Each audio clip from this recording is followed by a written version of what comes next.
Hello, this is Neo Reality Entertainment. I wanted to go ahead and give my thoughts on SummerSlam this year. I'm going to mostly focus on the top matches that they had. So let's start off with Reigns, Ambrose versus the Wyatt family, except Eric Rowan. Give it up to WWE! You just screwed up big time. You just screwed up the one thing that makes Bray Wyatt unique other than his character, and that's the undefeated streak at SummerSlam. So basically you turn this chicken salad into pretty much chicken shit. I'm really going here. Like, you had the potential to start a new undefeated streak for Bray Wyatt, to bring in big money, since people would want to see how the streak's going to end, who's going to end it, and you screwed it at a big time after only 2 wins. So, there's that. So, I'm pissed off about that. So, let's not get onto that, but, like, overall, let's talk about the tag team match. The tag team match was great. It had a solid opening, and once again, no matter how hard Roman Reigns tried to prove himself for the last several months since Fastlane, people still hate his guts, even though I make the argument he's not John Cena in terms of booking. He doesn't control his character. He's still a young guy. He doesn't have that egomaniacal status of Cena or Hogan.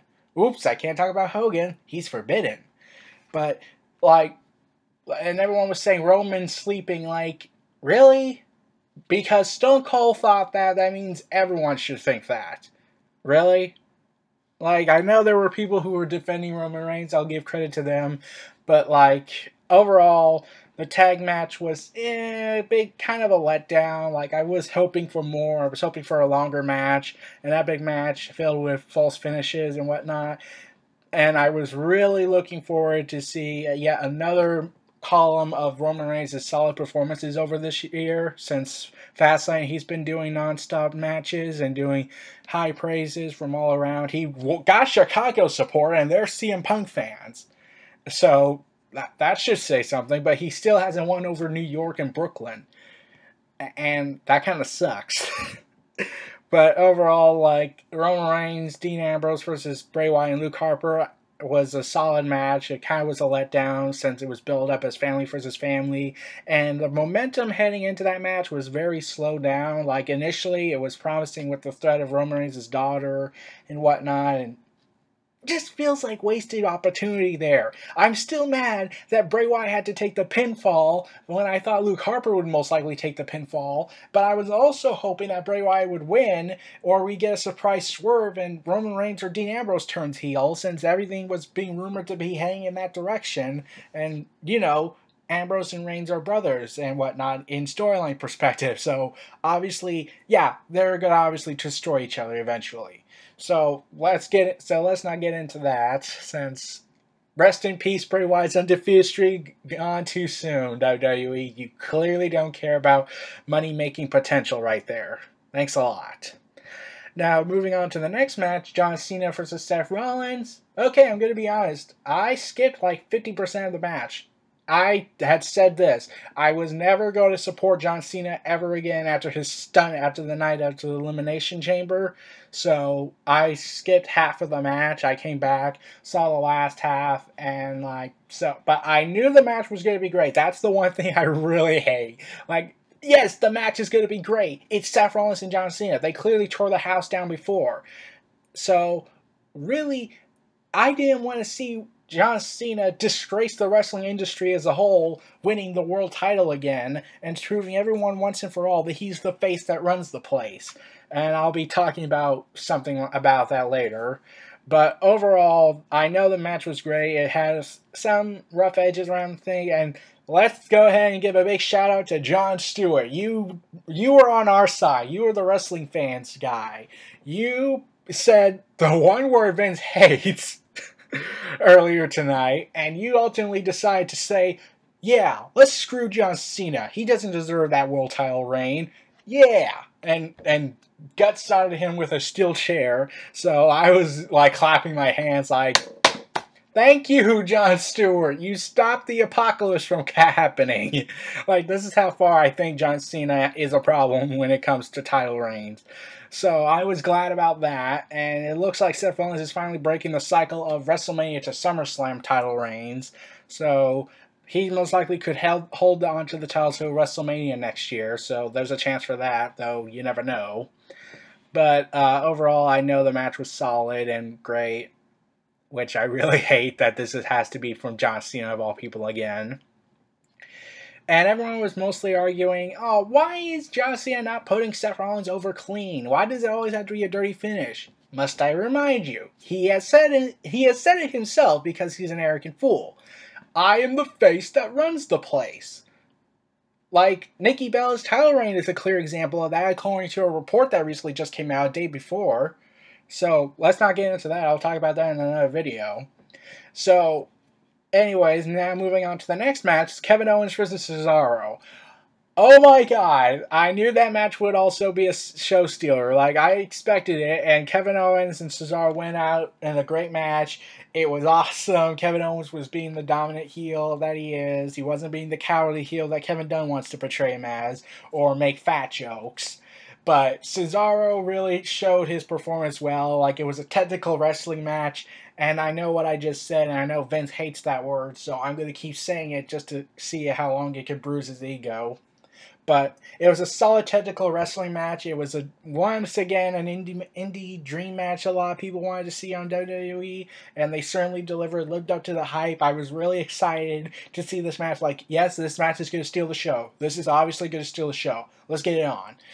And they did so great in that match, and Kevin Owens winning clean again proves Cesaro can put some guy over, even though he had the biggest momentum heading into this show, unlike Kevin Owens. So he's going to put someone over clean. So why can't Cena?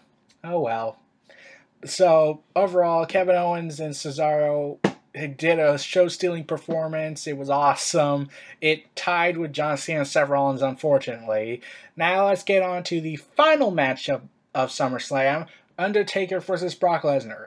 Heading into this match, everyone knew about my feelings towards this match. I was really against it. I didn't want this match to happen strictly because it's Brock Lesnar. His style is very stiff, and Undertaker is not really at his peak anymore.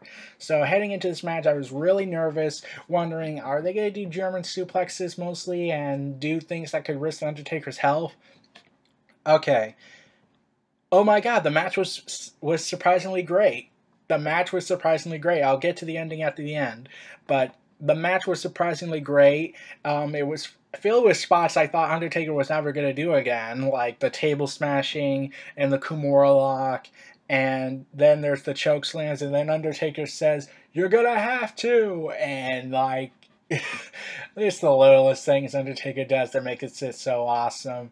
But like, Brock Lesnar was constantly saying Suplex City and saying I'll kill you, and like, I'm trying to wonder, really, WWE, you're letting Brock Lesnar say things that are not PG rating that could scar kids' minds, yet you're gonna let him say, okay, he's allowed to say the B word, he's allowed to say kill and whatnot, he's allowed to do everything he wants, he's Brock Lesnar, he can do whatever he wants. But the match was awesome. It was so entertaining. I was really on the edge of my seat, and it might be for the wrong reasons. Like, I saw Undertaker at times gasping for air, like he was winded, and I was also concerned at times when they were nearing the count. Like, was Undertaker supposed to get up, and I was really worried that Undertaker might get hurt in this match heading into it. And there were times I thought he was hurt, so there was that. And like, Undertaker can show that he can still go at it. Like, I'm going to say what happened at WrestleMania 30 was a fluke. Like, even though there was a report coming out that Undertaker might have been hurt since he reportedly collapsed again, though really it was later said that Undertaker was actually well, he was fine, and he was not injured. So there's that. So I'm glad Undertaker's 100% healthy still, even though he might come off a little damage from Brock Lesnar, as always. But I was freaking out when they were doing German suplex after German suplex. Like, didn't Undertaker nearly get his neck broken by Brock Lesnar when he did that? Like, there was that concern. And how Undertaker was bending his neck. Like, I was cringing at that. Like, that's both storytelling genius, yet also real life genius worrisome. Like, I was so worried about The Undertaker. Like, It's Brock Lesnar. I didn't want Undertaker to get hurt. He's done so much for this business. He doesn't deserve to get hurt like this and doesn't deserve to go out like that. So I'm glad Undertaker's 100% healthy and is still able to go at it. And I really loved when they did the sit-up, like Lesnar's laughing, Undertaker's mocking him, and I saw instantly that, okay, that's going to be the biggest internet joke since that guy at WrestleMania 30 having his eyes bulged out when he saw the streak end. So that's going to be a huge running internet joke for a while. But but now let's get to the ending. I honestly kind of had mixed feelings about the ending. Like, I know you're trying to protect Lesnar and you're also trying to protect Undertaker, but the Undertaker tapping out is so unexpectedly weird to me. Like, I can never picture the Undertaker tapping out. Like, pinfalls, okay, yeah, I get that. But tapping out? Undertaker? No, I can never picture that. Yet they show it clearly. He's tapping out. He's tapping out. And they did this controversial finish, like Undertaker goes heel again and low blows Lesnar, and then does the Kimura, does the Hell's Gate, and I am just saying Lesnar is awesome. How he flipped the Undertaker off. She's saying that this ain't over, dead man. I'm not giving up, and like he was defiant to the end. Like, this is Lesnar. This is what makes Lesnar so great at times. And it surprised me how good the match was. But the ending is kind of mixed for me. Like, I loved it, but yet hated it. Mainly because why can't we just have a clean, decisive win? I don't want to see a third match where Undertaker could get hurt again by Brock Lesnar. Like, this was a lucky shot for me in this when it comes to Undertaker and Brock Lesnar. So I was glad that Undertaker wasn't hurt. But there's a chance they might do another match and risk it again. So I was kind of against that. So yeah, that was a very mixed reception ending. Like, a lot of people loved it, a lot of people hated it. I think people hated it more, and I get that. So I really don't know what to say about this overall ending since I have mixed feelings about it. So I don't know where this stands, where it's going to go. But Paul Heyman's reportedly going to be venting his frustration tonight on Monday Night Raw. So I can't wait to see that. So that's going to be hilarious. Well, wrestling fans everywhere and all my YouTube subscribers, this was my thoughts on SummerSlam this year. This was Near Reality Entertainment. Feel free to like, comment, subscribe, and donate, and stay tuned for more.